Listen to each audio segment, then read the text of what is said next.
सगळे मोजे लंडनाक आसतले गोंयकार भाव भयणांक हांव कालूच लंडन आयलां आनी लंडन येवंक कारण म्हटल्यार कॉमेडी क्वीन जॅनेट आनी फिलीप आल्मेदा हांचो नवोच तियात्र ऑल द बेस्ट हो हांगासर आतां 19 तारखेर लंडनाक सुरू जावचो आसा। हो शो एकदम बरो शो, तातूंत बरी कॉमेडी, बरी कांतारां तशेंच बरी प्ले तुमकां पळोवंक मेळटली।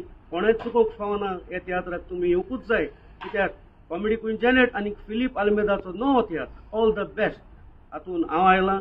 म्हज्या सांगाताक मैतन, टोनी द रिबंदर तसोच कॉमेडियन मायरन आमी हांगासर आयलेले आसात आनी हे शो जातले लंडनाक ये